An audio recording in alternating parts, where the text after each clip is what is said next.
I love the industry. I think it's a super interesting industry where there's so much possibility. And I think finding the people within the industry who go, what is the possibility? Not, well, we can't do that. Because there's a lot of people in insurance that go, well, we can't do that. And so it's fun to get to talk to people who are like, but maybe we can. Hi, I'm Paige Halam-Andres from Highline Beta, and this is the future of insurance. Paige, it's good to sit down with you.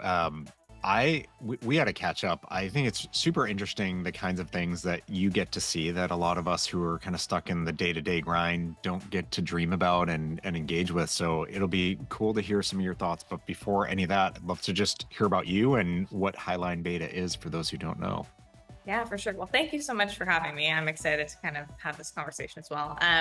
But just for folks on the line who don't necessarily know what Highline Beta is, we're a hybrid corporate venture studio and venture capital firm.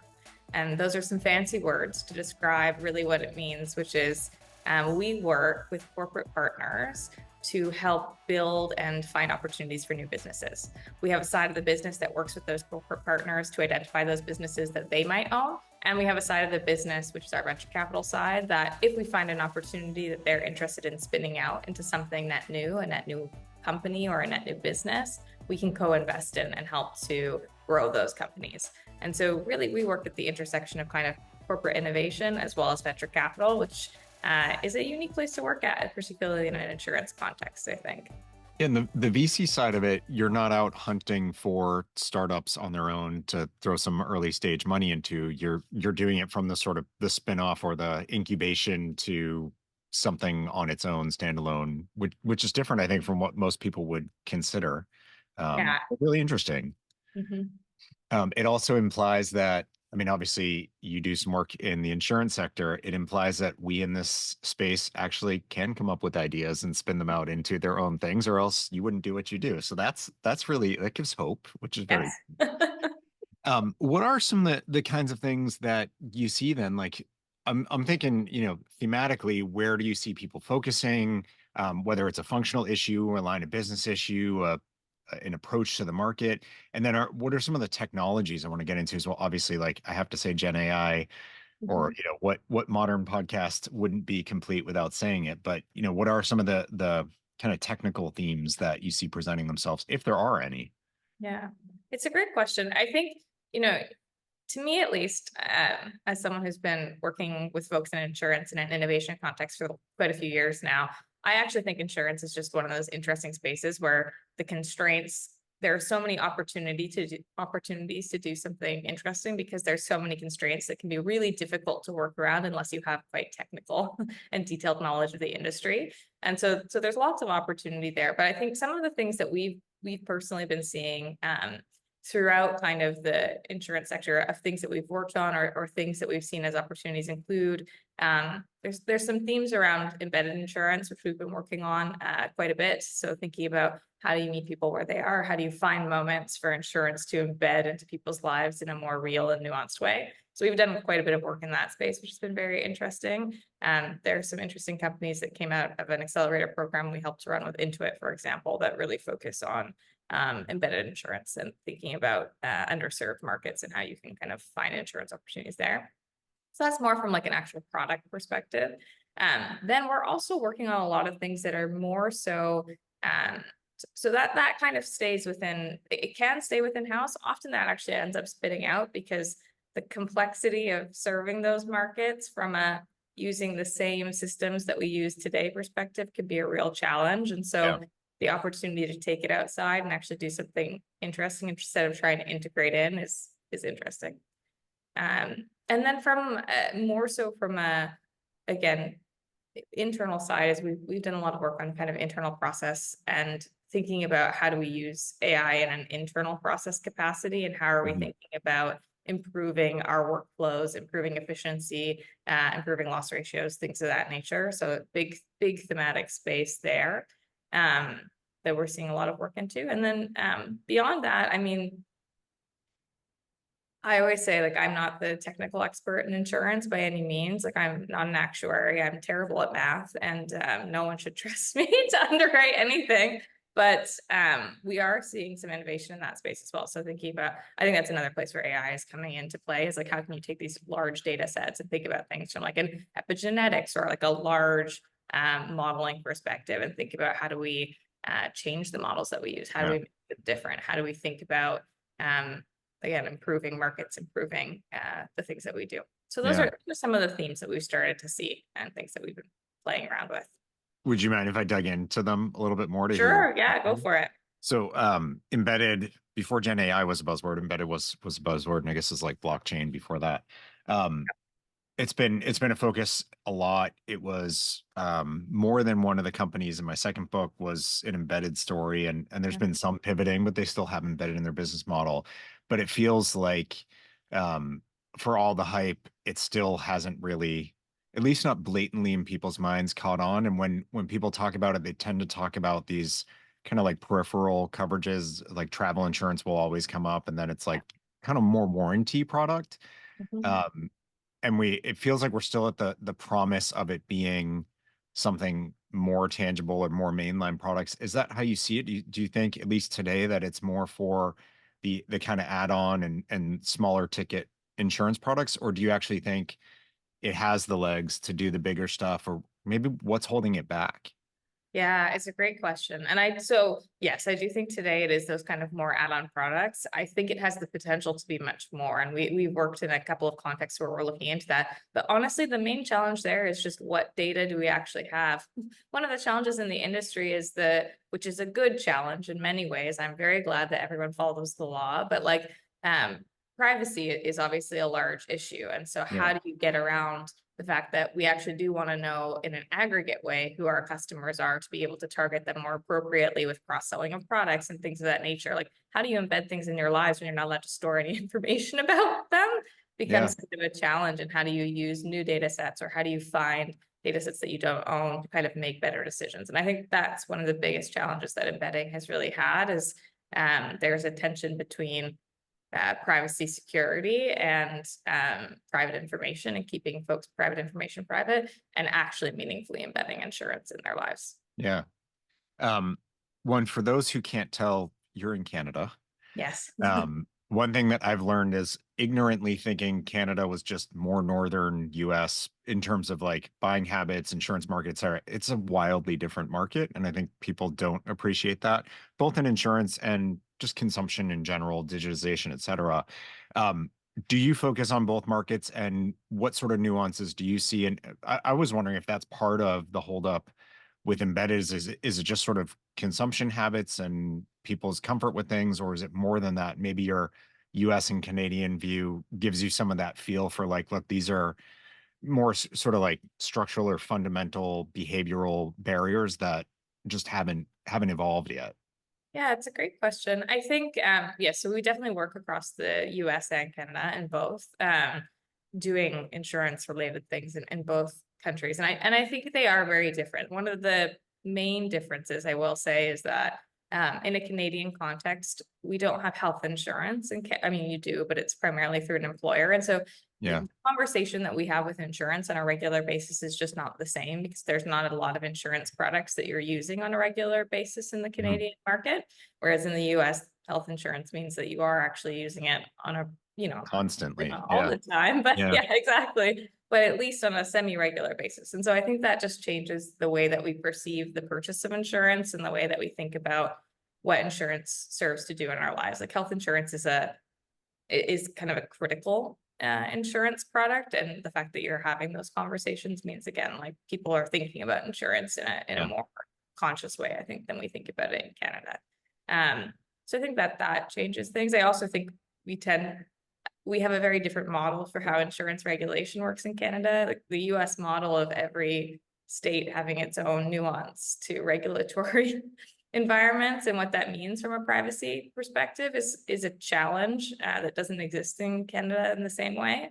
And so, we have maybe a more concentrated market because of that as well. You have a much more fragmented market in the US because Yeah. there's lots of little companies that serve different demographics of the population. So I think all of those things kind of come together to say it's much harder in the US in some ways to embed as well, because you can only embed in this state in this way or this state in that way. And that presents quite a large barrier, I think, as Yeah. well. you mentioned with Gen AI looking at internal use cases or AI, not just Gen AI. What what are some of those, like some of the tangible ways that you see the industry standing to benefit without getting into, is this okay for customers or not? Like there's so much we can do internally. And I think um we tend to default to like it's RPA Mm. plus. Like it's just better kind of bots that we've deployed or super macros, if you will. Like that's fine. But things that you think are not just looking at as like we just automated a bunch of steps in the process, but sort of rethinking the way we handle the work. Are you seeing things like that that have a more material and valuable impact? Yeah, it's a good question. I mean, I think we're starting to see it, but still think we're kind of at the very tip. We recently with another venture studio who focuses specifically on AI, delivered a workshop on kind of what's changing and thinking about that from an internal perspective. And it was an interesting conversation there around, um, again, how do you create a vision and how do you actually make that vision happen? Because I think that that's where we're at in terms of the challenges that folks are facing. It's like we can make all these incremental changes, which is happening. We're seeing claims become more automated through AI solutions. We're seeing images become the main way that claims are being submitted in, again, in an automated ingestion way that can then spit out trends and a whole bunch of other things. Eventually, we'll be using those to inform models and things of that nature as we start to kind of bring all those internal processes together. But the I think that the main challenge that's being faced is like, what is the 5-year, 10-year plan? Because until we start to think about that, there's a lot of internal systems that will have to change to adapt to those things. And Yeah. so that's kind of, I feel like where we're at right now is like, we're starting to like nibble at the little pieces of process that are easy to implement and might have you know, some impact in the near term, but that longer term, okay, but what if no claims are done by people and all the estimates are AI generated and automatic? How do we think about a future where that's happening and how do we ensure that that's a good future to move Yeah. toward? I think those are the things that people need to start thinking about today.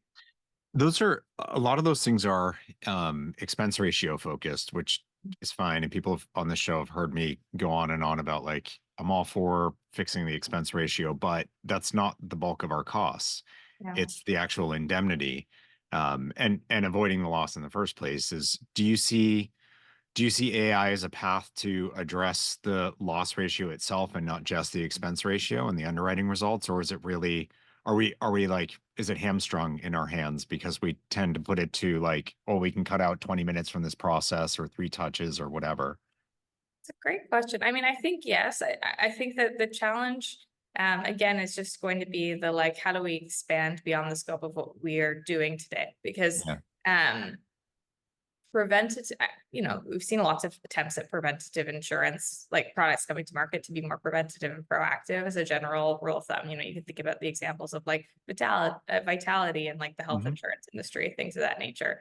We're definitely seeing that, like, as an example, I work with several people who are doing things in the home insurance space. The amount of sensors and smart home technology that is going to be in houses in the next 10, 15 years means that we should get smarter with how we're thinking about being proactive from a data ingestion and like making sure that change can actually happen perspective. Yeah. Similarly with cars, like we're seeing cities adopt more smart grid infrastructure, which means, you can use traffic lights and things of this nature to inform better design of roads, just so we can improve like the overall safety of a city so that, Yeah. we have less car accidents and things of Yeah. that nature. Obviously humans are going to be human, but we can at least change the environment and the infrastructure. I think from an insurance perspective, the challenge will be how do that's it starts to get quite far removed from what your wheelhouse is and how do you start to think about that. But I do think that those partnerships and those opportunities to spin out net new businesses that tackle some of these things and then integrate back in smart ways is really interesting for the future. Yeah. Well, so I do want to ask you about the future and your perspective in particular, because you're at this interesting crossroads where you're working with the traditional side of the industry that a lot of people view as stuck, but you're at the early stage side of it. So you're at the kind of ideation, formation, early days of the longer term bets. Where do you see things going in the whatever the horizon is, 5, 10, doesn't matter, whatever horizon you want to talk about. And in particular, I'm wondering about, given your purview or your vantage point, are there sacred cows that you see in place now that you believe will always stay in place? Or do you think there are things that are, they're the way we work and this is off limits or that's off limits. We won't change this, but actually we might with time. And maybe you're seeing early signs of some of those changes. Yeah, it's a great question. And I wish I had the magic ball to tell you with certainty that I that I knew I what the think you're a future. really good VC if you did. I would be in fact a perfect VC if I did. But I'm not sure, I think that we're at an inflection point where there's lots of potential. Like that's where I feel like we're at. We're at a point where there's lots of paths, and Yeah. what paths are going to take hold, I'm not entirely certain of. And so we're in a unique space because we do pre-state, like very like pre-seed investing. And so we can make some of those small bets into a whole bunch of these different paths. But if I was going to tell you with certainty that one of those paths was going to materialize, I'm not sure I could. But I do think, again, I just see the interconnectedness of the world kind of being the way that this is all going to move. And that to me, as we start to interconnect things, get better information, that to me is where we are today. Like we're at the point where we still need better information to make some of these decisions that will impact the industry. Once we have that information, once that information becomes beautifully designed on the back end, we can Yeah. start to do really cool things with it. I just don't think we're not there quite yet today. And so Yeah. that's, I think the next few years is there's going to be a lot of investment in figuring out how to, in a regulatory compliant kind of way, get that information and share that information and think about how do we do that in a safe and secure way. And once we have that, I think the opportunities become endless. But that for me feels like the next 5 years of focus is going to be getting that information. No, I totally agree. And I think we have to start, even though it's a ways before we get there. If we Yeah. don't start kind of playing around and think about it, we'll never get there. So I also think I could never do your job because I would just sit there and be like, wow, that's really cool, and just keep kind of geeking out on the ideas and not actually like make any progress. But I'm very jealous of what you get to look at every day. So it's cool stuff. So thankful that you spent some time with me today.